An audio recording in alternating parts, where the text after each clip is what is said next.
Yeah. Good evening, guys. Can you hear me?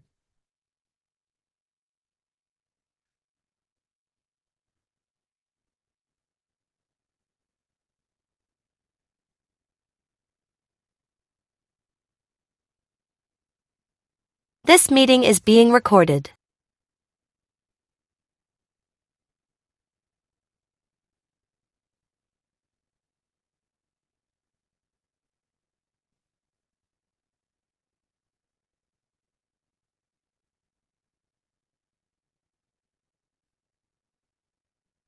So ఏం చెప్తున్నానండి last time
suppose cancel the class today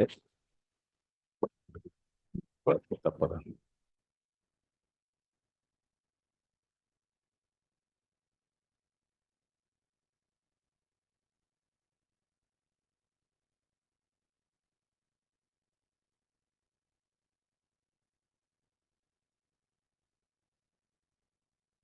So let us start with the production process management. I think so it's going to be kill you in the basic level. But one of the most important topic for the Docker and the Kubernetes is process management.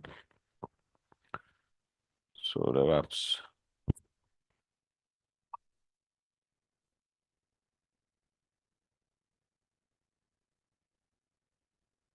The next session 8.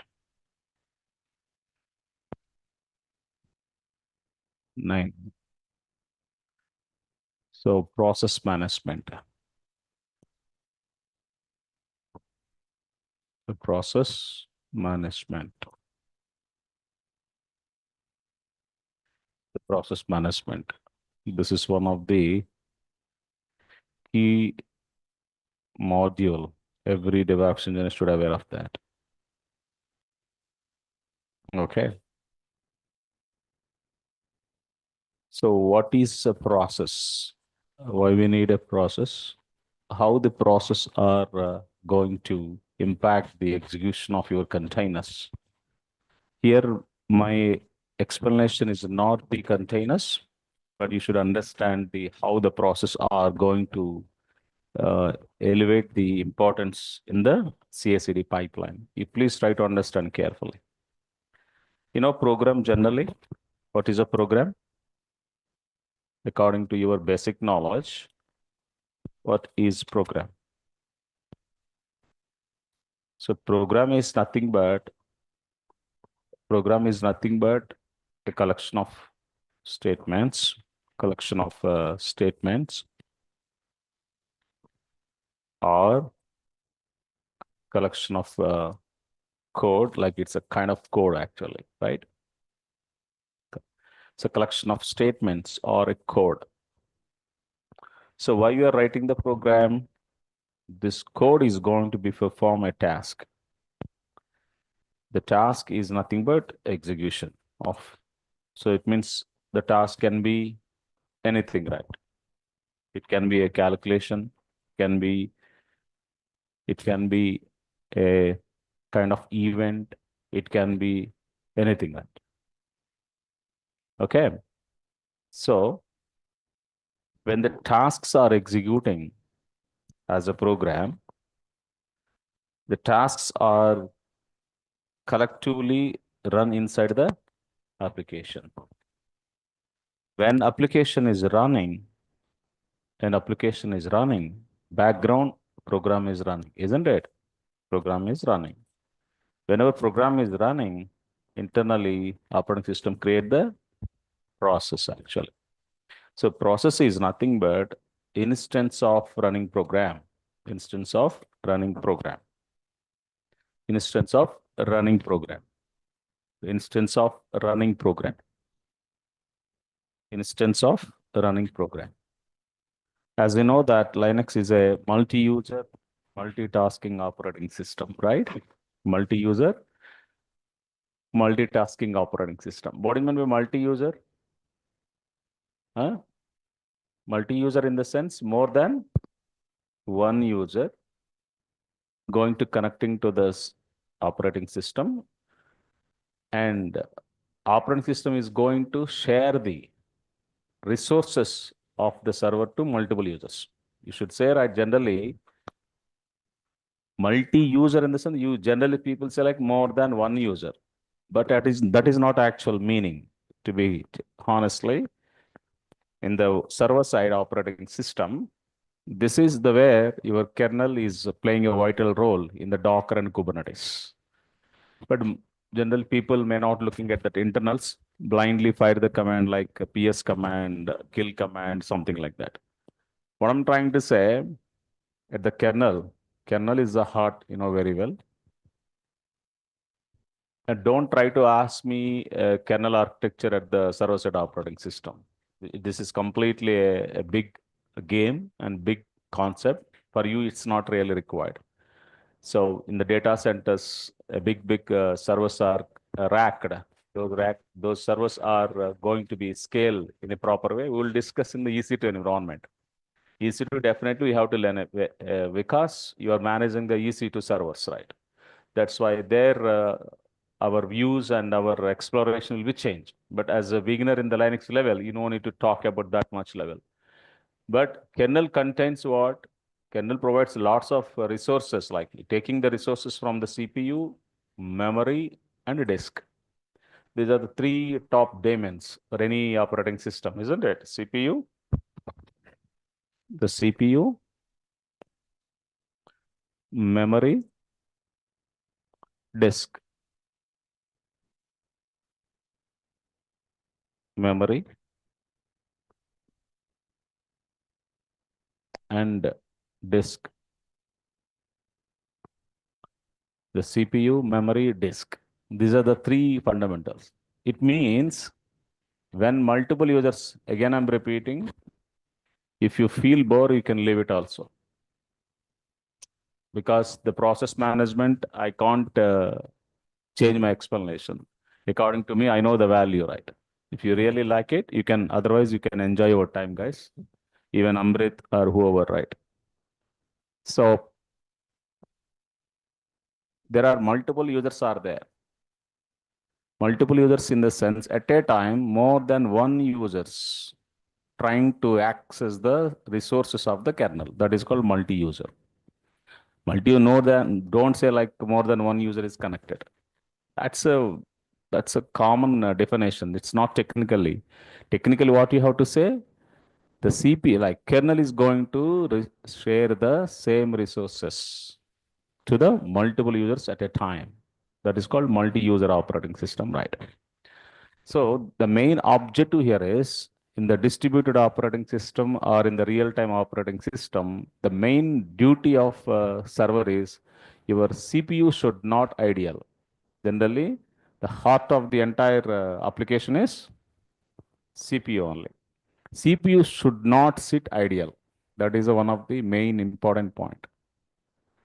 CPU should not sit idle. Should not sit idle in the sense what? CPU should always engage with the tasks of the applications, right? It should always engage. It should always take the task and going to be executed, right? If CPU is not doing any work, what happens? Your tasks are going to slow down. That's why the main design of the multi-user operating system, even clusters, is your CPU should always be busy, right? That is the main agenda, right? Okay, how the CPU is going to be busy? That movement, the first of all, you need to understand a concept called, for example, in multi-user operating system, you are saying like more than one task, right? So you're saying like a task one is given by the programmer one or user one, task two, task three, task four. Like you're giving task in the sense simple, like you open the notepad, immediately you switch to the browser, immediately you play the video, immediately you can see the some X movie, or you may be called to your friends from via WhatsApp call. We do multiple tasks, right? Whenever multiple tasks are submitting to the operating system, so these tasks, right? These tasks are going to hand over to whom? CPU, right? Who will submit it?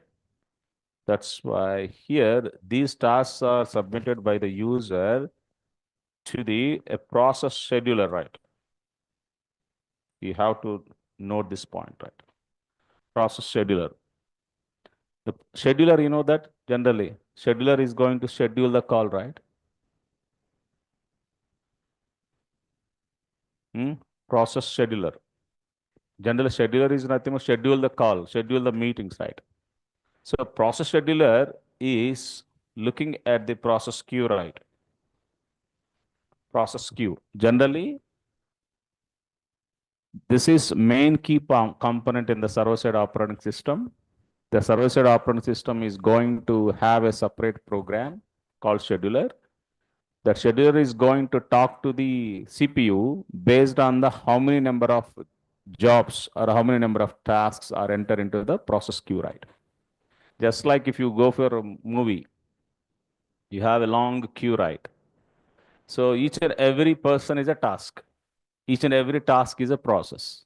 Each and every process is handled by the one people, right? He engages the uh, right, engage the line. Who engage the line in the sense we go one after one, one after one, one after one, right? That's all the tasks are handled by the CPU when all the tasks are enter into the queue, right? Process queue, right? The process queue is handled by the scheduler. But instead of saying the scheduler, scheduler is going to decide actually. Scheduler is going to decide which process is going to be picked to the CPU. CPU scheduler is giving a signal to the CPU, right? Go and pick it up, right? How? How it is going to be picked up? That's why inside the process queue, all the process queue, like for example, if you are take the theater example, now you are inside the queue. When you close to your ticket booking counter, the guy is going to give the ticket for you, right? The ticket is an entry inside your theater. All right. That is called, we can call as a process control table. Process control table, right? The process control table. In the process control table, the CPU maintains all your process in the form of IDs, right? That's called PIDs, right? Process IDs, right? So each and every task is having its own ID. That's called PID, right? This PID is one of the great feature of the namespace concept in the entire kernel, right? So kernel contains the two topmost features. namespaces and C group. Because of the C groups and namespaces, the whole Docker and Kubernetes is going to decide it. Again, I'm telling you, if you feel the commands, that is your immaturity. If you feel my explanation or my execution become like a command in the sense, you are technical fools. Maybe even if your heart is going to break, I never mind it. Because a system engineering is not something like how you thinking about. System engineering in the sense you should understand how internally it works. That is the power of DevOps engineer, right? A DevOps engineer should understand the system. If you understand the systems, obviously the problems will be encountered at each and every dimension of the application. That's why when you get the production error, production bug, there you can see the hell of the debugging, right? Troubleshooting, right? Most of the programmers like maybe Amrit, maybe he may be always focusing on the code. That's not, maybe my DeepSeek or maybe my ChatGPT, maybe my teams will work on it. But in the tuning level, performance tuning level, you need to deeply digging why the application is sluggish. They'll ask this question, why my server is so sluggish? Sluggish in the sense slow. Why server is slow? Then you have to think about parameters, right? How can you think about the parameters? How can you think about the parameters if I don't understand my system? That's why your super brothers, super sisters who are working on the production, they will explain you the troubleshooting techniques to you, right? If server is goes down, first go and see these parameters. Identify CPU is idle or busy. If the CPU is busy, what is the context menu? Context switch. In the context switch, how many number of processes running? Which process is going to take the highest memory? Which process is going to take the highest disk? That is where you have to troubleshoot, right? Simply PS command. Externally, that is not a good deal to understand the troubleshoot, right? So how can you say my memory was full? Anyone? Maybe last 20 years and 50 years onwards, the entire universe is using the computers, right? As a computer people, as a computer engineers, as a professionals, as a regular users, according to your basic knowledge, according to my dummy knowledge, what is the meaning of my memory was full? Anyone, including online and offline? When the memory is full, the like the computer will be like process will be stuck and system will slow down. We can What is observe with the task manager. okay? So memory full in the sense what? Memory full in the sense what? RAM will be completely RAM is occupied by very processes. like it's occupied with a more number of tasks, right? You are trying to say, right? Okay. So generally, you take like jumping of calls between a stack to memory and memory to stack. So I think so. Mr. Amrit is a good person here to talk about this concept. Mr. Amrit, with your acceptance, maybe you already written a Java program, Java classes. Your class contains the objects as well as a stack, like a local variables, static variables, instance variables, right? So do you know how this memory map it was going on that? So if I say like this, beginner like you, obviously blast. What nonsense Srinivas is going to talk.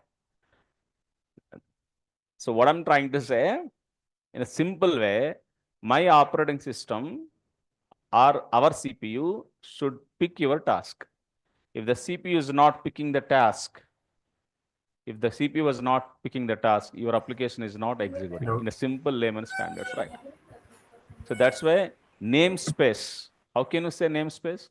There are 7 namespaces given by the operating system. Not for your right. Docker and Kubernetes. Again, I'm telling you, entire Docker Kubernetes running on the 2 powerful concepts. What is that? Namespaces and C groups, right? What do you mean by namespace? Namespace is nothing but providing some kind of resources to you, right? Resources is a process ID. In this context, we are going to talk only process only. Apart from user, apart from there is a mount, apart from there is a network, apart from that there is a domain, apart from that there is a one called as a ch root, a separate jail, jail, generally, jail. Jail, you know that normal criminals are going to stay. Jail. So in jail, there is a separate jail or individual, like maybe they keep all persons into one room. Depends on the your task which you performed in the outer world. Like if you are so dangerous, they will get a separate room, right? Just like they treat as a delegates, right? The same way, like some programs require a small memory, big programs require a big memory, right? In the sense, some process will take too much memory, too much disk, too much process, right? Who will decide it? What we decided? That's why scheduler will talk to the CPU. Hey, one of the few of the people are joining the process queue. I'm giving the IDs for them. You please pick the IDs and start. Internally, CPU takes some algorithms. These algorithms will discuss in the Kubernetes and Docker. There, they'll kick your face logical if you keep your experience. But if I say, you will feel bored, right? So they'll ask this question, do you know round robin algorithm? Maybe Java programmers are very, very, uh, um, they may know that regularly, like how they design the program. Have you learned the Selenium, right? In Selenium, there is one Java pattern is there. Um, one of the pattern called as a page object model, you know? Okay. Don't know? Okay. If you have a free time, open the gang of four principles. There are 23, 24 design principles are there. That is Java is going to be support. Why I'm talking this? Every process in the CPU or every process has its own PID, right? Now, here PID, process identifier, please note it down. PID, right? Process identifier, right? Process identifier, PID, right? Maximum PID is a limit between 1 to 65,535. Whenever it reaches to the 65,536, automatically according to the state, algorithm, it will start the cycle and it will generate the new PIDs. And here, every process contains a name also, process name depends on your execution. For example, I'm running a Java. Java has its process name. I install one Nginx. Nginx is a process, right? I install the Docker. Docker itself running as a process, right? Everything is running as a process. That's why if you open your task manager, see the processes, right? These are all processes currently running in the Windows operating system, like Notepad, Paint, Zoom, everything, right? Simply whatever program you are running, whatever your application is running, internally it is called process. Simple. These processes are distributed by whom? Process scheduler. To whom? CPU. Based on the priority. That is one of the biggest technical sound. Who are working on SRE engineers and performance engineers, performance testers, who are designing the reliability, scalability, they will treat these concepts very, very seriously, right? But you are a beginner, simply say, my CPU will take care about it. My CPU will take care about it. So here, whenever the process is enter into the process queue, there is a one process life cycle is there. What is that? This process life cycle in the sense, when you go to the Docker, we'll discuss Docker commands, Docker PS, Docker start, right? That's why, again, I'm telling you, Docker is nothing but process management. If you go and explain it, if someone asks this question, my Srinu sir explain in a single statement is, Docker is nothing but process management in Linux. If they have any doubt, you please refer my name and he will educate you. Yes, you can say like that. I'm not joking, I'm very serious. I'm very serious right now. That is one of the namespace is a PID. Sir, how can you prove it? Number of namespaces? Cool. Let us start. Technically, we'll prove it right so that you'll get more understanding. Easy way. Because that concept is very, very important to the Docker concept. Best example, if you take like Shiva is one process, Harish is one process, Srinivas is one process, Tejaswini and Droid. and online 10 members, right? Maybe 10 in the sense 8 members. 2 members is me and one more guy. Monitor. QH is always monitoring the faculties, whether faculties are dancing or sleeping or commenting like this. This is called scheduler, right? Scheduler is going to schedule the timing to the each and every faculty. That is called, he is the scheduler. I am a CPU. You are the process, right? Clear? So now, how much seat you want? Now you are a smart, thin boy. That's maybe a regular chair is enough. Suppose I am a shout. I'm a bigger fatty boy. Then normal chair is not enough. Then what I need to do?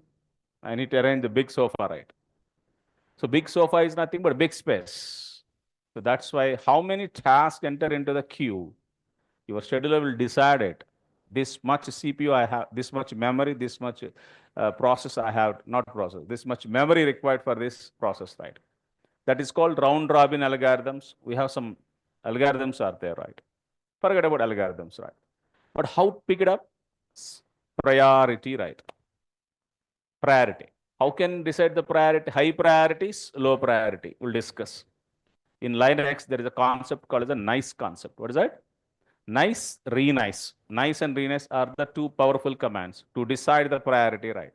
You know, generally, priority event under some people say very feel right. Suppose if your closer friend is came into your party, if you didn't looking at, if you are not consider him, you feel bad. You didn't recognize me. You are not giving a priority to me. Why? Because that moment, maybe other delegates came to the party. So he may be going to ignore it. Priority. On what basis Mr. Harish is going to give the priority? Right. So that's a task, execution speed, how much disk space, how much memory required is a calculation internally. Based on that calculations only, it will going to pick it up, right? While picking up, what about other friends? They should not leave the queue. They should not leave the party. They should also wait for your signal, right? That's why once the process is enter into the queue, you should know that. That's called process states. What is that? Process states, right? Process states, one of the top interview questions, right? In the Docker as well as the Linux, you can't escape from this. Real DevOps engineer, real company people, no fake guys, definitely will ask this question. Explain the process states, one of the damn questions, right? So when the process is enter into the queue, it is called as a submit actually. What is that? The first state is submit state. Suppose you join in the, you join in the like queue to get the ticket, right? To get the movie ticket, right? So now once you join in the queue, that is called submit state, right? So submit in the sense your queue is slowly moving, right? So before you know, queue is nothing but last in, first out or first in, first out? First in, first out. First in, first out. Okay, if you enter into the theater, last in, first out, like whenever the movie was over, last in, first out, that's called stack. This is called queue. These are the two data structure in the programming world. That's a data structure. The process control is a data structure which maintains how the process is in, how the process is going to out. Okay. That's why once the process is enter into the queue, that is called as a submit, right? So, okay, now submit. Now I'm moving. I'm ready to take the ticket. So now the queue is moving.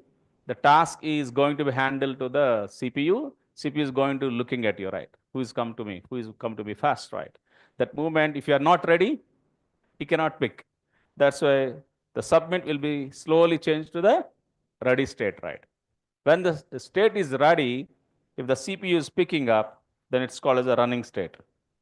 Running in the sense what? Your CPU pick your program like a calculator, running the movie, whatever it is. Now it is starting running, right? For example, you are going to taking the ticket.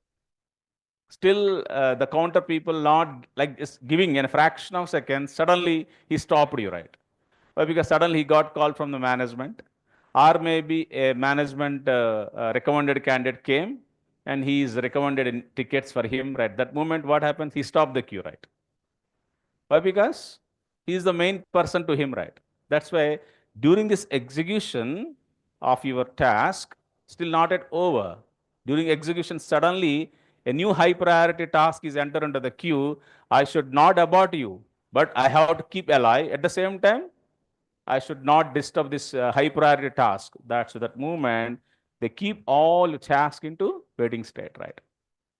That's called context switch. According to CPU point of view, switching between one process to another process during the execution is nothing but a context switch. Context switch, right? So during waiting, uh, you guys are maybe you can talk to you.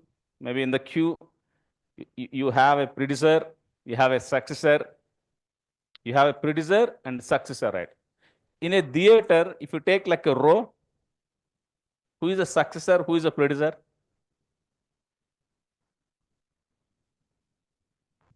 Are Baba, both 6 members book the tickets. Like chair one, 2, 3, 4, 5, 6. Just assume it. We got I number. I throw. So there is a 5, 6 tickets we booked, right? Okay. Now I enter into the queue. Queue in the sense what you said? First in, first out. Okay. I go to the first chair. Then I sat. Next she sat. Then he. Then you. Finally. I'm watching the movie. We are watching the movie. Once the movie was over, who will exit first? Sixth ticket person. Till that, what? You should wait. You should wait. You should wait. Finally, I have to. What is this actually? Why should wait? Why should wait for? Why can't you go at a time? All guys are. Why can't you move? But we can't move it, right? Why? Because there is no space actually. That's a major problem, right? Even though there is a space, we should follow some conventions, right? Ethics, something like that. But according to CPU, what is ethics? Bullshit. What is ethics here? According to CPU, what is ethics? Ethics is nothing but, hey, I need some time to switch from one process to another process. During switching, dependency concept is there. For example, we are all belongs to same family. We enter into the theater at the same time. We should exit from the same time. And finally, we pick our family members. We'll take the car. We'll go outside. Till that, we have to wait or not. That same way, once the process are enter into the queue, the process has its own child. The child has its own parent. Parent-child relationship based, your queue is going to run it, right? That's called PPID. What is that? PPID. PID, process ID. PPID in the sense, parent process ID, right? PPID, right? Now you have to ask questions, right? Sir, you form the relation with the family. Now he is the like a boy, is the person, and he's finally, I'm just like a something bigger than you, right? Then you can treat me as a what do you call, according to the process point of view, I'm a unit D, or I'm a super mother to all of you. I'm a super brother, right? So I'm a supreme guy to you. All you are inherited from me only, right? All you are born from you only, right? That's why whenever system is booted, when the system is booted from the power on to the till prompt, kernel is loaded, right? Once the kernel is loaded into the memory, first process will be created called as the system D. That is called 1. PID of system D is 1. One of the top entry questions that is called super mother, right? So please note it down with the 10,000 font size. So what is a supernatural process for entire applications in the CPU or server operating system is system D. Earlier it is called as a unit D, old kernel operating systems. Now they call it a system D, right? System D. System D. That is process ID of the system is D as always is 1, not 0. Is 1. You cannot terminate. You cannot terminate, right? That's why come back. Okay, now you are in the queue. Submit is okay. Ready state, running state, waiting state. So now you are waiting. Suddenly, high process is picked. The CPU handles successfully. During that, you have to wait, or you may be die. You may be die in the sense you may be killed, or you may exit from the queue, right? then CPU looking at who is the next to me, right? It will pick it, right? So when waiting is over, again it will looking at who is in other ready state. It will pick it up and it will start executing. And once the task is done, it is called as a complete. What is that? Finally, complete. Complete in the sense task is executed successfully by the CPU. When the task is executed successfully, the process will be removed from the process control table. Then process queue is empty. Then scheduler will give the signal to the process CPU is already the task is completed. Wait for the next turn, right? This is called process states actually. The same thing we'll discuss PS, Docker PS, Docker start, Docker restart, Docker kill, Docker RM, right? This is nothing but a process states. Let us go and connect to the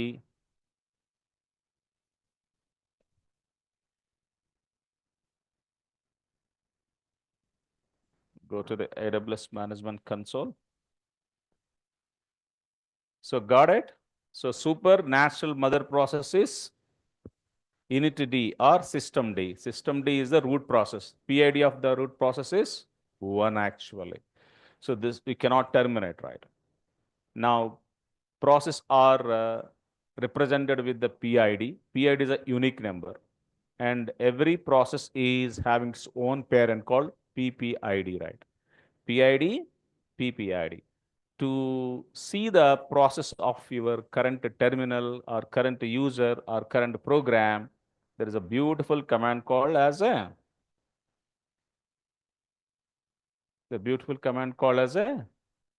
PS, right? PS command.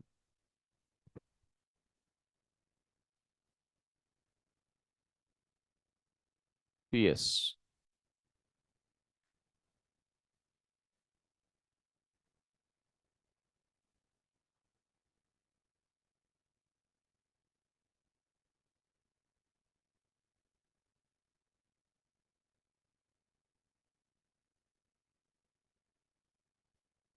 What is the password? Password is secret, right? Hmm? Encrypted.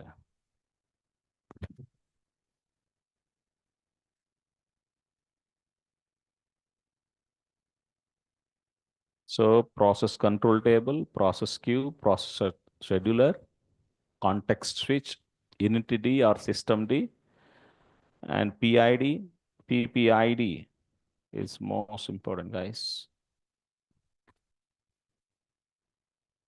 And there's some proverbs I should not speak in public platform. So out of the classroom, I will speak some proverb. So it will directly touch you, right? So what is the meaning for that? So PS over. Simply open the terminal, PS. వాడికి ఏమర్థమవుద్దో వాడికి తెలియాలి, చెప్పినోడికి తెలియాలి, విన్నోడికి తెలియాలి. PS, okay. PS minus E over. Kill over. P kill over. Kill all. Nice. Yes, there is a command, man. Kill all. I'm not joking you. Kill all. Even P kill. PID off. PS tree. P map. Nice. Re nice. Over.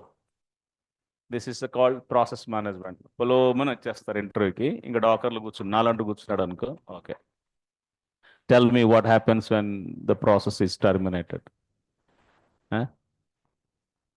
Brahmanand అంటే ఎవరికి తెలుసు అని. So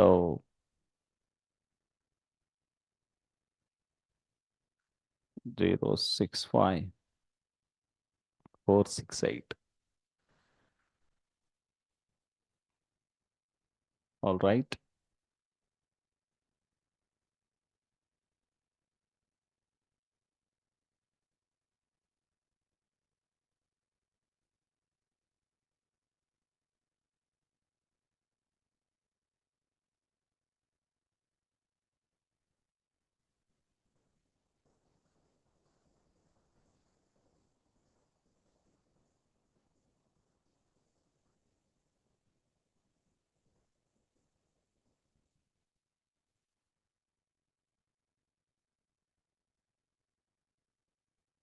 launch instance. But do you find any technique to launch the EC2 instance quickly, effectively, without every time open and click on next, next, next, next? I feel bored. Anyone? Hmm? Number of instances one, and let me go with the key pair. Now, did you try this answer? In the last week, I gave this question for you, right? Without SSH keys, how the EC2 instances are connected? How you are trying to connect the EC2 instance? How? Any reason? Akhil?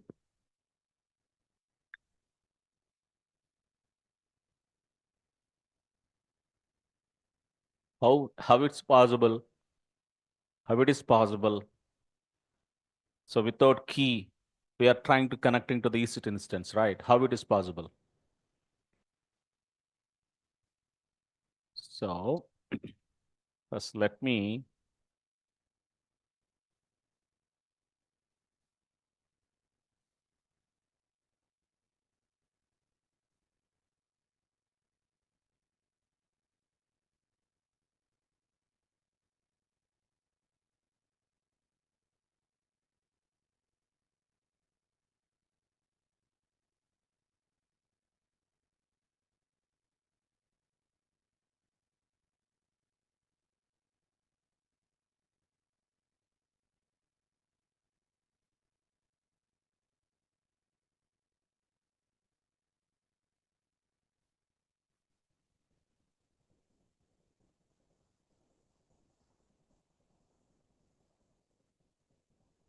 go to this. EPS. What is this? -A.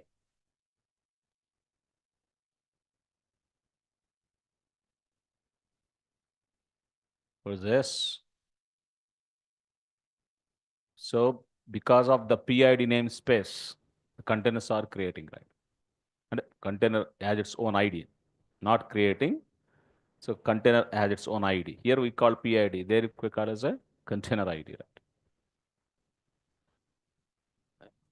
Devops ఏముండదు బాబు చెత్త if you know the Linux. So go back, then try to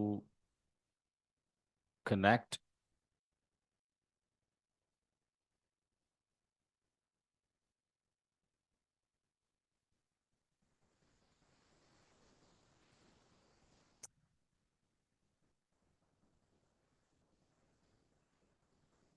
So EC2 instance connect. So first and foremost key point is how can you say, sir, there is a two top entities supported by the Linux called, there is a beautiful command, ls, ns, looking at here. See, ns, namespace. What is that? What is that? ns stands for, now see, now only I prove. What is this? Okay, next. Kubernetes namespace in the sense your area, you have your own child. Developer has its own namespaces. Within the namespaces only, I will allocate the resources. Don't come out. Don't come out of this room. I have created a dedicated enough resources to you. That's it. If you want, you can claim me. You can ask me, hey, I want more CPU, more disk. Right? Our namespace is a small concept derived from the long years, right? You got it? Now people say like Kubernetes namespaces. Are Baba kubectl create ns, one command. Automatic namespace will be created in the cluster. But finally, back to the kernel, and kernel is going to supply one namespaces, right? So that's why namespaces, right? That's called core. Now, if you go there, what is the command? lsns. See, looking at C group, PID, user, UTS, IPC, NET, mount. These are the predefined namespaces. C group is nothing but going to control the resources of the CPU. Namespace is different, C group is different. Namespace telling that, best example, if you join in the session as a student, what kind of resource you want? A mentor, LMS portal, right? A kind of room, a URL, if you are offline chair, AC, something, something. That is called, whenever you create an application, I mean, whenever you join as a user, the Linux is going to create some namespaces. Every application should have a PID. Every application should be connected to the network. Every application should have some volumes. Every application should have a domain. Got my point? So these are all namespace, isolating. Your chair is different than him, right? Your chair is different, his chair is different, right? Why they given a row? Why given a number, right? Why can't you take all the person, keep in one single place? It's not possible. Sit in the same room, take the different spaces, watch the same movie, right? Watch the same session, right? That's called. So while watching this, how much seat you occupied? That is called C group, right? C group, right? That's why ls-ns is the most powerful command to display it, right? Don't ask how to create the namespaces. You ask me at the Docker. There I can explain you more depth commands. Okay. Next. And one more thing, what I said, the supernatural processes, PID, like, initd or systemd. How can I? There is a beautiful command called as a PS tree. PS tree, right? Display the tree of process. Display the tree of process. Looking at PS tree, if I give an S,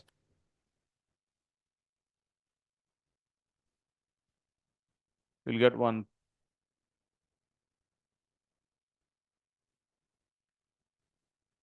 There is command called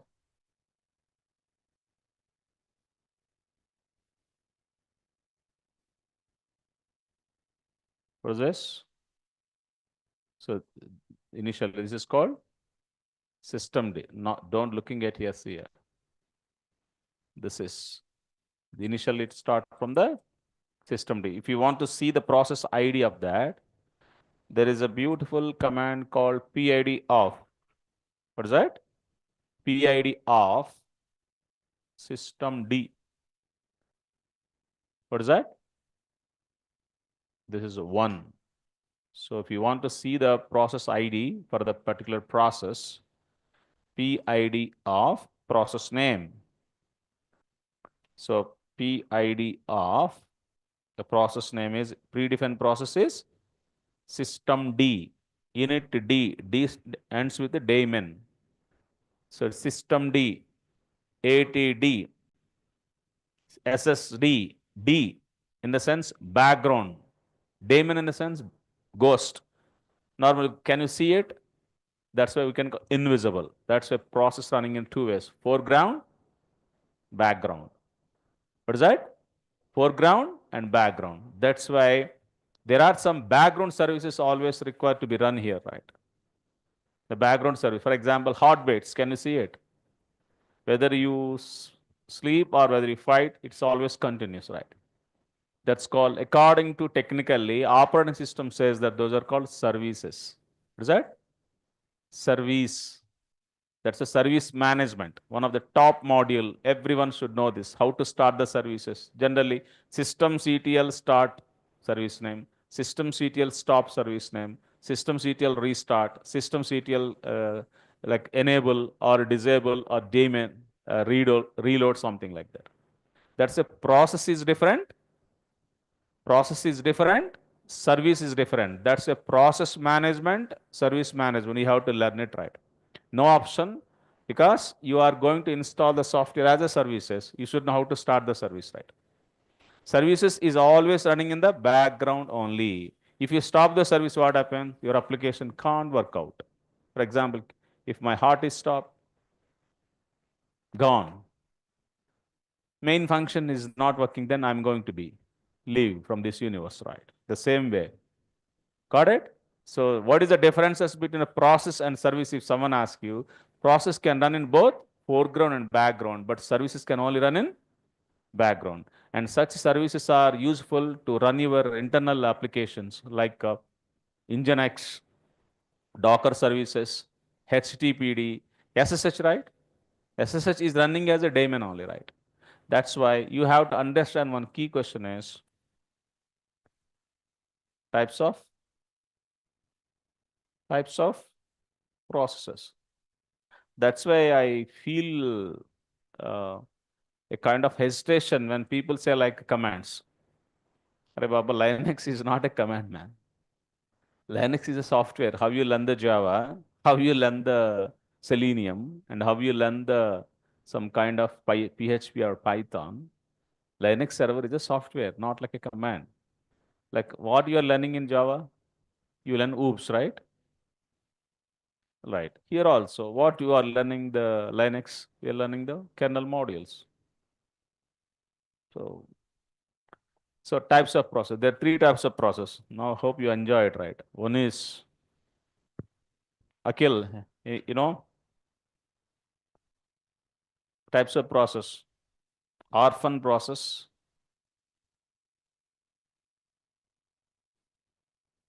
zombie process, not joke. It's serious. Okay, zombie process, then daemon process. Daemon. The operating system is classified the process into three types: orphan process, zombie process, and daemon. The orphan in the sense, no parent for the child. Due to certain times, the child is always crying for his parent, for her parents, right?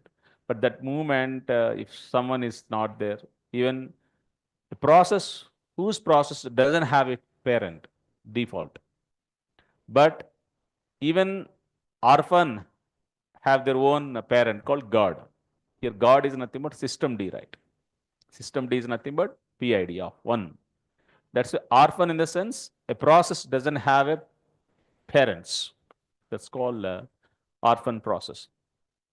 If you ask the context questions, again, you will feel bored. You keep all these questions, you shoot me at the Docker. I will show more practically, right? In which situation you can create the orphan process, right? Next, zombie. What do you mean by zombie? Okay.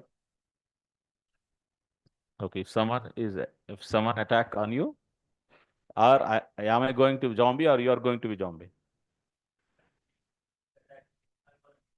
Okay. So here, zombie in the CPU point of view, right? There is a parent and child, right? Child is calling the parent. I'm a irresponsible father. I'm not responding to my daughter. So she's crying. She's crying. She's crying for me, right? But due to that moment, I'm busy. Maybe I'm busy with handling the session or maybe handling some calls or maybe I have my own issues, right?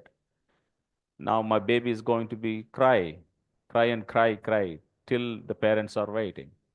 They are waiting for parent response, but parent is not giving response. Obviously, CPUs, what happens? Kill the child, right? When parent come back, looking at the process control table, then the PID will be lost. Okay, leave it. Let us go for the next. That kind of state is nothing but zombie state, right?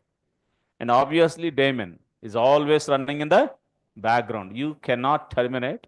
There are some system processes automatically run. Whenever you install the Linux server operating system, default server operating system is provided the daemon process. If you install some third-party tools like Nginx, HTTPD, Docker, you can create daemons and you can set the daemons in the background, right? Okay. Even though you log out of your session, log out of your terminal, some process is running in the background to keep your application alive. That's called as a daemon process, right? Now the key question is, sir, how can you display all the process in my machine? Then long waiting command is a PS command. PS. If I hit the PS in the current terminal, what are the process attached to this terminal? You will get it. PID, TTY, terminal type. Again, I'm telling PS, if you hit it, the process is attached to the specific or current process running. If you see, man PS, report the snapshot of the current process. So if you still confused about this description, PS is a command used to display the current process. Current process. Next, for example, I want to display all the process in the sense some application related process, system related process, everything, right? PS minus E, everything, F in a full length format, E for everything, F for full format. Looking at, you got UID, PID, PPID, command, stolen time, terminal, basic time, and what kind of command, right? See, actually, this is something like, I forgot this column. This is the last one is a command. So PID, see looking at, PID is 1. That's if you're looking at a command, PS minus EF, such output of the command, hand out to the grep of system D, right? System D, right? So system D, 1, looking at 1, 1, 1, 1, 1, 1, right? This is right. So background, some daemons are also running that we'll discuss later. Some daemons are required, some daemons you don't need to remember it. Leave it, right? So if someone asks you this question, how to identify the particular process exists or not, PS minus EF, pipe symbol, grep of your process name. PS minus EF,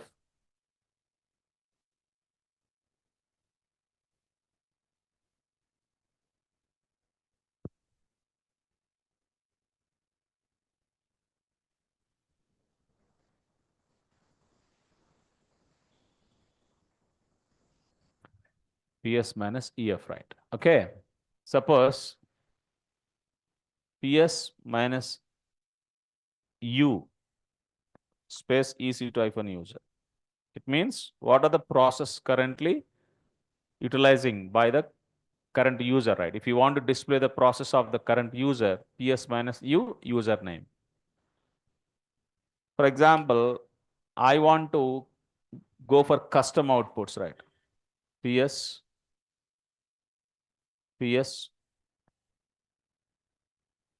hyphen looking at E for everything in full length format, F hyphen O in the sense custom output, looking at I want PPID, PID, command, and percentage mem in the sense memory, and percentage CPU, right? They'll ask this question, right? Mandatory in the automation script, we use this syntax very effectively, right? I want to display the process whose process are going to have the specific columns. Then you must use -o argument. Then we have to pass the number of columns, right? So percentage memory, percentage CPU, command, PID, PPID. If you go and copy and run this,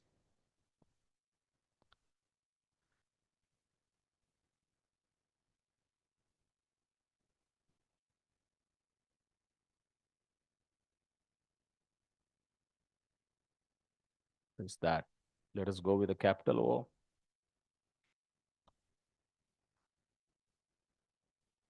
Okay, then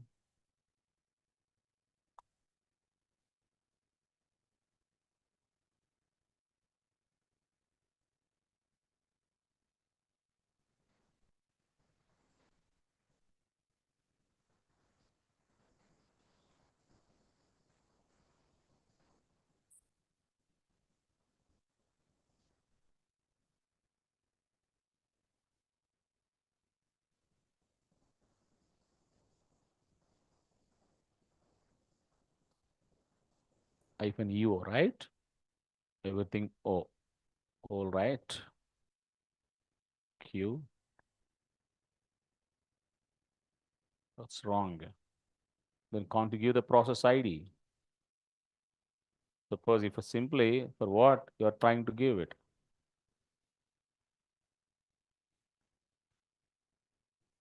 Give the process ID. For example, I have to give the process ID, right? For example, PS.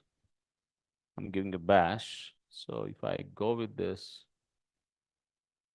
the process ID for the bash is 2716. It's saying like a garbage option. Why so garbage option? All right.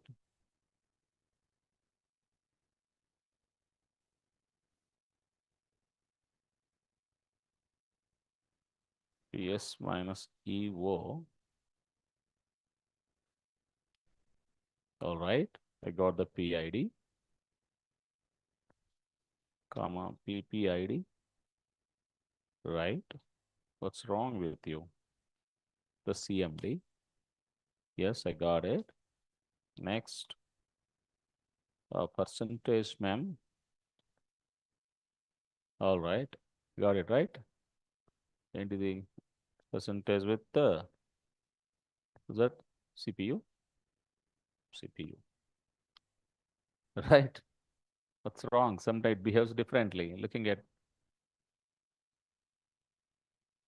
right? Perfect. See, looking at PID, PPID, command, percentage memory, percentage CPU. So it gives like how much CPU and memory consumed by the particular process, right? Please note it down. So they will ask this question to filter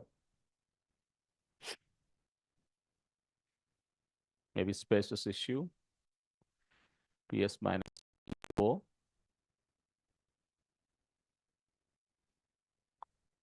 EO, PID, PPID, CMD, percentage mem, percentage CPU. Okay. And also explain the command called PS tree. What is a PS tree?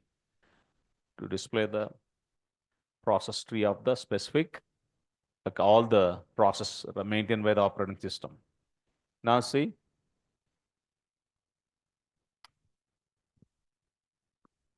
looking at sudo yum install -y docker. I'm just installing a docker.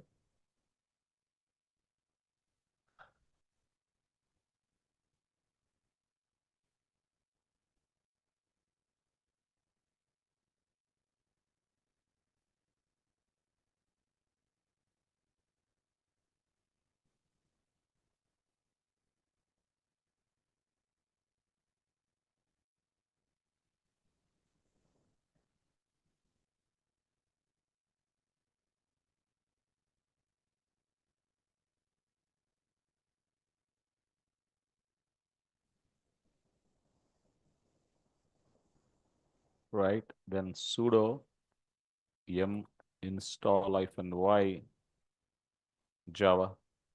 I'm installing the Java.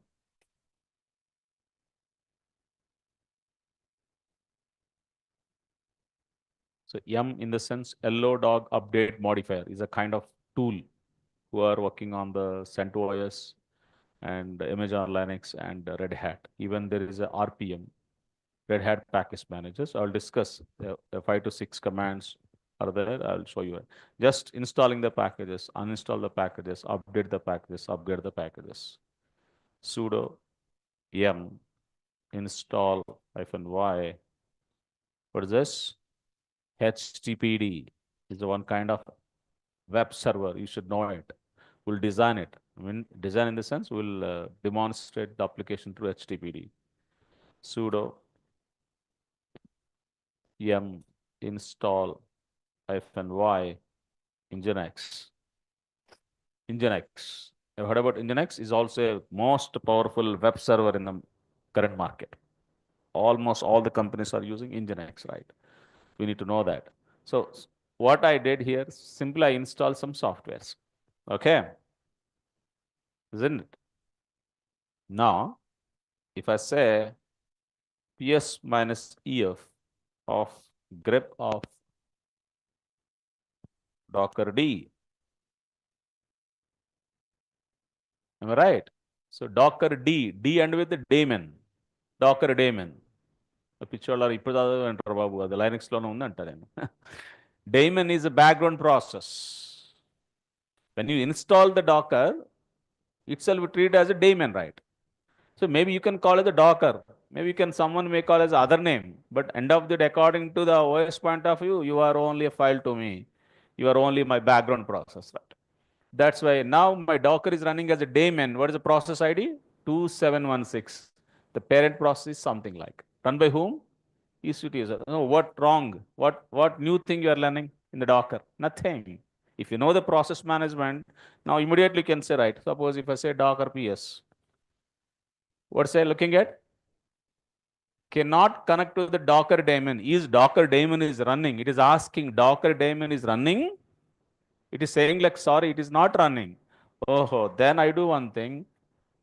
Systemctl start Docker. What is this? Failed to start Docker d.service. Access denied in the sense what? No permission. Then what I need to do? See, what is that? Failed to start Docker d.service. What is this? Service. What's saying like? Unit Docker d.service not found. These guys are not learn the service management. Blindly they learn some 5 basic commands, right? Okay. See, looking at.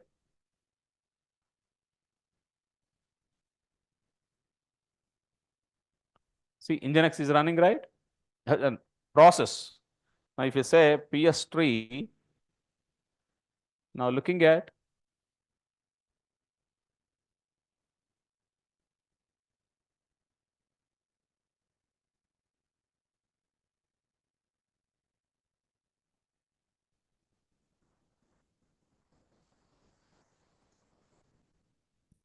let me log in as a root user. PS minus EF grep of, suppose, or I can say, do one thing, PS3.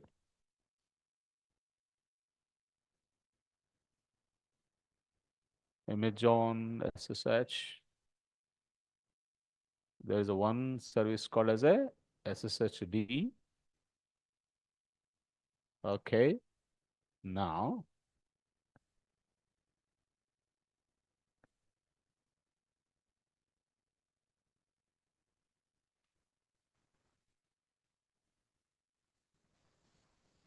now it is started. Now, if you go and see PS3,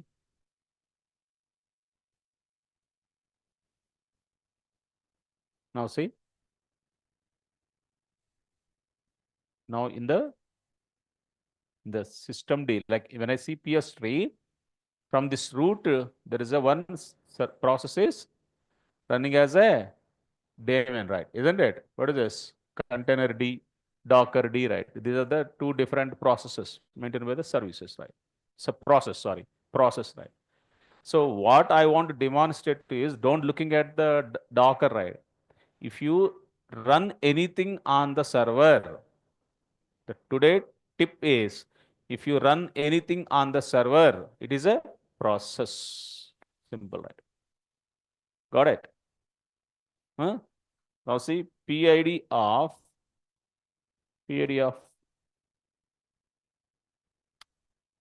sorry, but PID of Docker D. That's why there externally Docker command they will fire it. Internally it is a daemon. Daemon in the sense background services, right? That's why I didn't say like even see exit. I'm going to stop it. Let me close. Let me go to the again connect to the EC2 instance. Connect.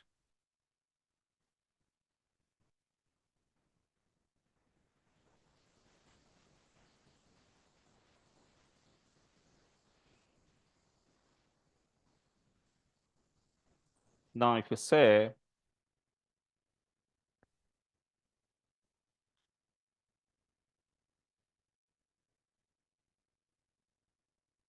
see, I stop and again restart. So services cannot be cannot be killed, but process can stop. Process can be killed. So that's why you should understand the differences between a process and services. Process running in foreground as well as a background, but services always in running in the background. Services I'm not talking. Anyhow, process came. That's why first you need to finish the process. You need to finish the services. Then you need to enter into the SC Linux. Then you'll get clear picture, right? That's why I just gave the notification on the SC Linux, right? So before talking about security, application has its own process, and these processes are managed by the kernel in the foreground and background process. Immediately you will get one more doubt. Sir, from last 1 hour onwards, you are saying like foreground and background, foreground and background. How can you run my application in the foreground? How can you run the program in the background? Can you please? Yes, I will tell you now. Got it? So according to today's concept, process should be run in both foreground and background, right? So how can you run it? How can you run it? Looking at, for this, I'm going to demonstrate simple command, sleep 10,000. I'm giving like seconds. Normally, if you run any program, if you run any command at the terminal, it is treated as a foreground only. You're executing, right? Executing, right? Suppose if I execute it, see, still it is waiting. It is running, right? Foreground in the sense running, right? Unless until you have to kill it. Control C. Control C stands for kill. According to OS point of view, kill. But మనకు తెలియదు control C, control D, control Z, control P, control V, right? Control C here in the Linux operating system, kill the process, right? But before killing it, foreground is always interrupt you or not? Interrupt our execution or not? For that, we have to open and suppose again Shiva or maybe Tejaswini getting one doubt. Sir, I want to run 20 tasks at a time. Is it possible? Yes, I said yes. Then she's asking, how, sir? Then I said, open the 20 terminals, right? Terminal 1, terminal 2, terminal 3. Can I open it? But again, she is asking, sir, it is a time-consuming process, even boring process. Every time switching from one terminal to another terminal is more background, more time-taking process. I don't want to do, sir. Then what I do? Keep your process in the background. Keep your process in the background. That's how to keep my process in the background. How to send my task to the background, we'll discuss now. Got it? That's why to keep your program in the background, suppose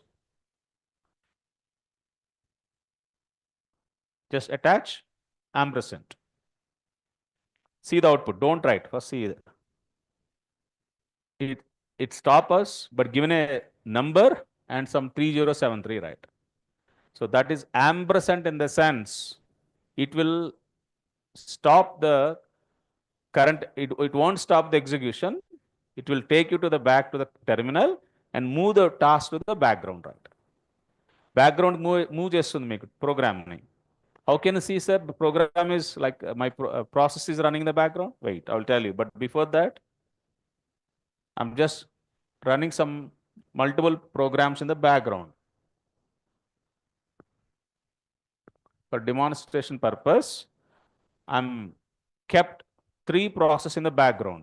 When I use ampersand at the end without space, first column is looking at first column 1, 2, 3, right? These are called jobs. What is that? So to see the number of jobs running in the background, there is a command called, how many jobs are running? So every job is looking at last one, sleep, command, right? Which program is running in the background? Is it running or so ampersand in the sense what? Ampersand in the sense keep your program in the background process. Now immediately Rahul get one doubt, sir. Anyhow, process is running in the background. I want to take back my background work to the foreground.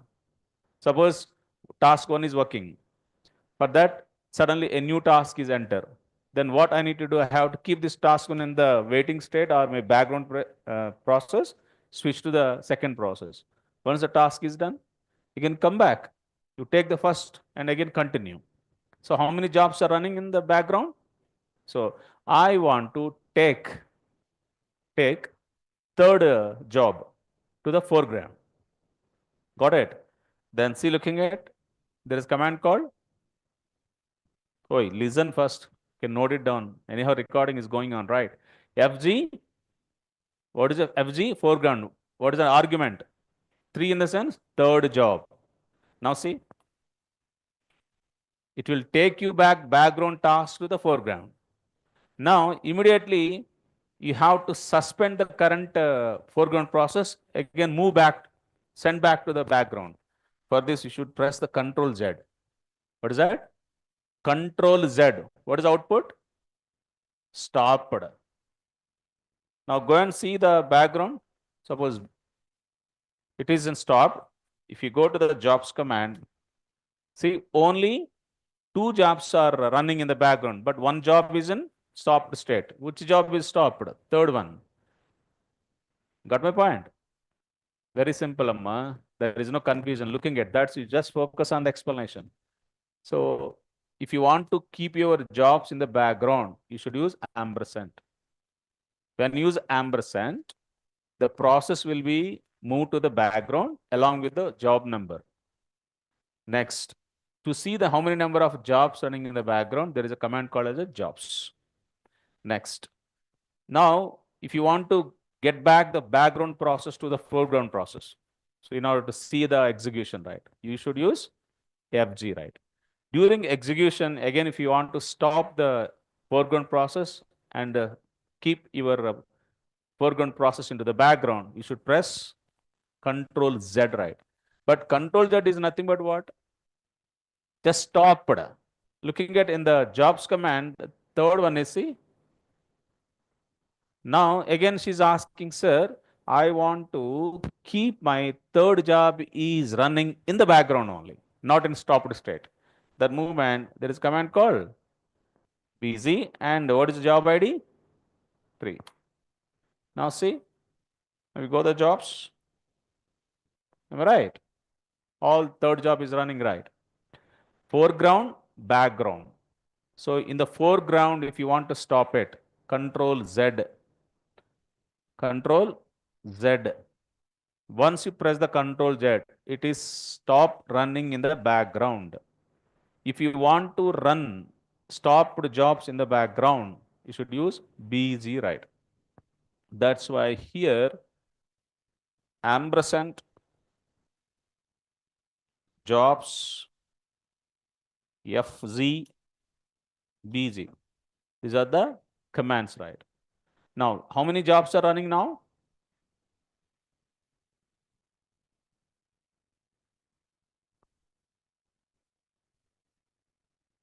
So now if you see jobs -L, like L argument indicates job ID, process ID, right? Now I want to kill either one by one or I want to kill all. Suppose kill all. Kill all is a command.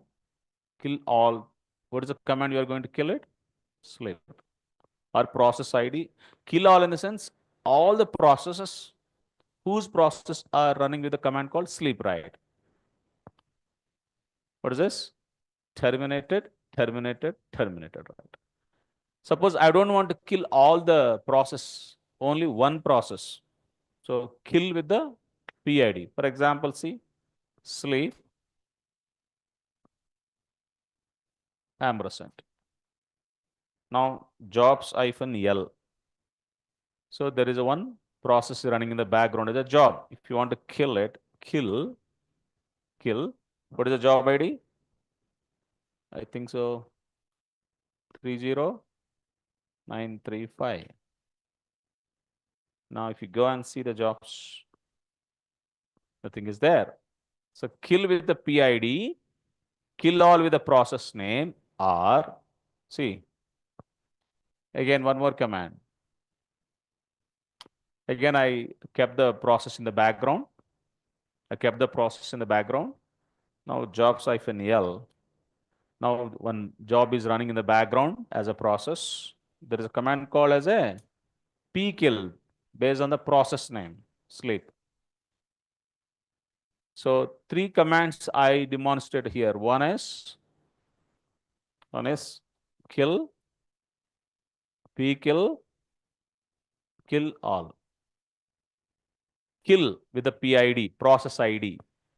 Pkill with the process name. So here kill, you should give the PID. Pkill process name. Here also process name. The difference is you can kill more than one process IDs whose IDs are belongs to a specific process. That moment use kill all. If you don't want to kill all, if you want to kill one by one, there is a kill and a pkill. Get it? Kill, pkill, kill all. Now you should ask one question, right? Why should I kill it? Why should I kill your process? Because due to some heavy stress on the CPU, some process consuming more CPU, more memory, okay, some process are struck, deadlock situations, memory leaks, too much memory is consuming, right? Okay, that moment I have to kill it. For example, some file is occupying, taking more space, then I have to clean up, right? That moment you have to kill it. Sometimes due to some relation between the, even best example, when I simply press Control Alt Del, what happens? Suppose if I try to shut down, what happens? It won't directly shut down. It asks me, right? Hey, some tasks are running. Some tasks are running. Could you please write? Get my point? Huh? Why we need that? Why we need that? Why should I get the confirmation? So that's why. Suppose you want to kill it directly.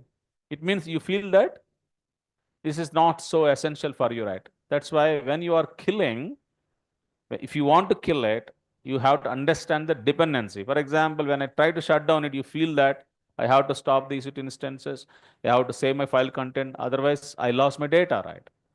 So sometimes, you won't tolerate, no problem, just terminate without thinking anything, right? So it means kill is nothing but internally it will pass a signal to you, right? How operating system close the file, how the operating system close the process. Close the file is different, close the process is different. ఇప్పుడు మనం మాట్లాడుతుంది ఏంటి process, how to say that process is killed, how the operating system recognize the process is killed by the kernel. Why? Because it sends one signal to you. What is that signal? That's called 9, signal number 9. What is this signal 9 looking at? Before stop this option,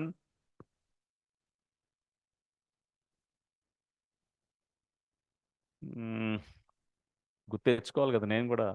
actually I can't maintain the document, right? Maybe you are seeing my, I don't, I'm complete opposite to say like open the documentation, explain it. I'm completely, yeah. That's not a good. ఇది మనకి main కదా, ఇది ఎంత గుర్తుపెట్టుకుంటే అంత బాగుంటుంది memory, కాబట్టి I have to always fight for it. So kill minus L, there is argument call L. L is a number, right? So looking at, there is a, see, internally operating system receive the number 9. Whenever you fire the kill, whenever you fire the command called kill, internally kernel receive the signal called as a 9 from the CPU. Then kill it. They'll ask this question. So can you kill based on the number 9? Yes, you can also kill it. Got my point? Now see. So signals and traps we'll discuss in the shell script. Just I don't take too much, you'll get confused, but very essential, maybe 20%, 20%, maybe even 5% also, you may not understand. But just how to, trap. What is meant by trap generally? Shiva? Trap the faculty, trap the Shiva, trap the Tejaswini, trap the Rahul Dravid. Huh? So, whenever some errors are encountered, whenever the problems are encountered, when you start the debugging, first I have to trap the errors. I have to trap all errors and I have to check it out, right? That's why there is a beautiful command. Trap is not a command, it's a shell built-in command. That's why we'll discuss more. Help trap.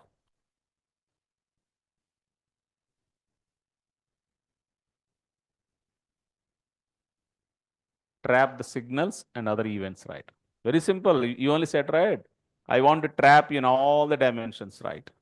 That's when my program is executing, when my deployment is going on. If deployment is suddenly broken or maybe failure, I want to trap it. First, go and find out what kind of events identified, right?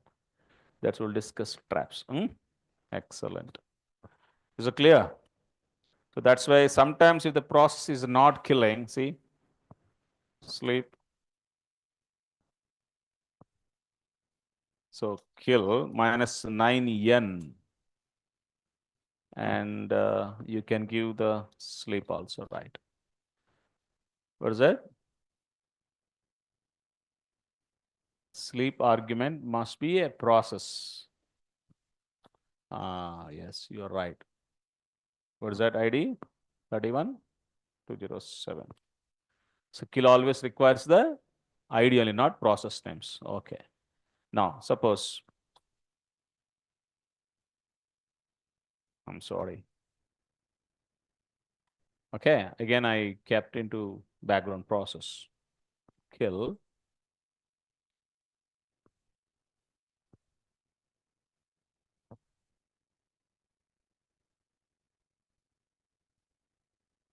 This time, see, sick kill argument must be process or job ID.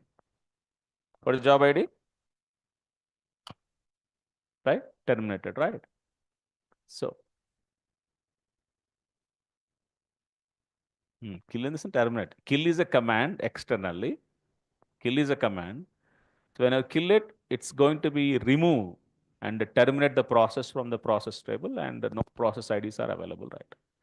So నీ భాషలో terminate నీకు అర్థం అవడానికి kill అనేది command.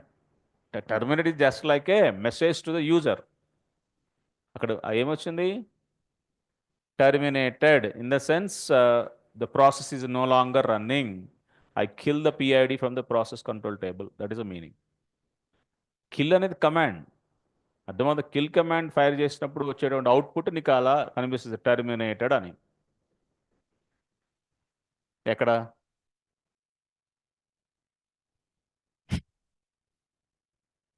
Same ఒకటే. Killed or okay. ఇప్పుడు మళ్ళీ దాన్ని రేపు మాట్లాడదాం. రెండు ఒకటే, దాని గురించి don't go with the debates. Same, right? Okay, killed or terminated, right? So why because here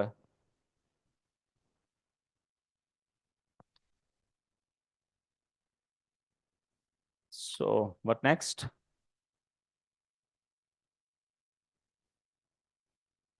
So signals, I think so.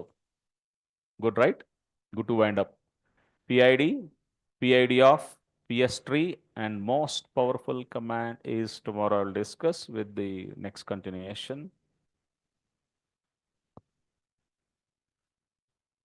Process memory map. How much memory I want to, if you want to see how much memory for the process, right? Then we can, for example,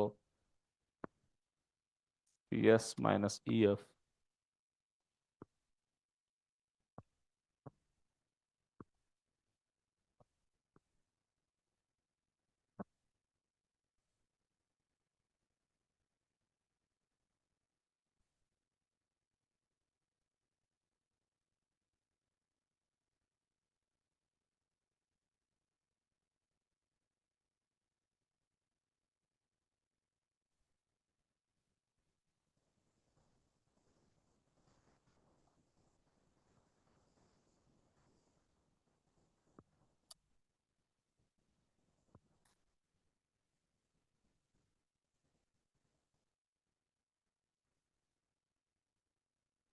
See, what is this?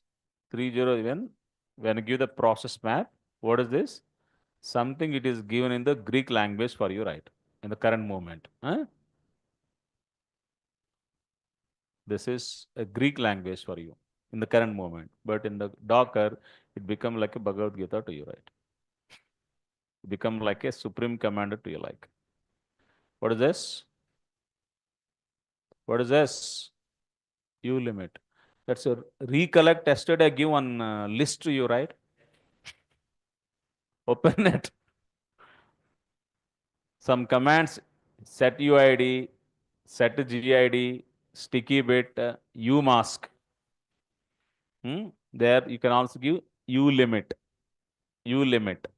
Most super useful user limits. And suppose your father having a 3 crores rupees as a asset, right? He's giving only limit called as a 5 lakhs up to you married. When he's almost in the last stage, you'll give the complete assets to you, right? So when users are enter into the network environment, Mr. Administrator will set your user limits. How much user limits, like CPU limits. That's why I see, if I say, what is this? Unlimited on istada. Like expiry date 99,900, like. So that's why unlimited is very dangerous. That's why you mask, you limit. Most typical and interesting and real world uh, uh, scenarios, right? Okay, now suppose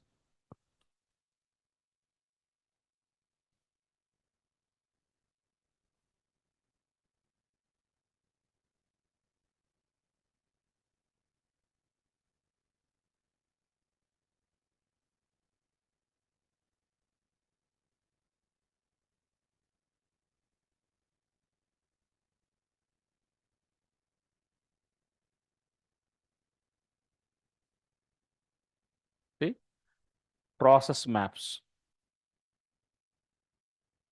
So pmap is a command. If I give the PID for the bash, internally it will calculate this much memory was occupied. This much memory was given by the operating system, right? Even this is one of the Greek, Latin, German, Japan language to you, right? But who are using performance tuning and optimization SRE, they can understand. But if I say like this, but that's why people, అసలు ఎందుకు a command, why the mentor is going to demonstrate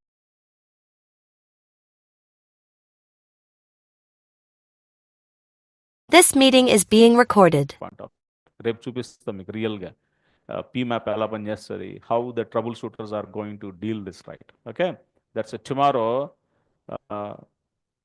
Almost process is over. Tomorrow we'll go with the job scheduling, right? Job schedule AT, ATQ, ATRM, job and cron job, cron table. Then we will enter into the system performance tuning, right?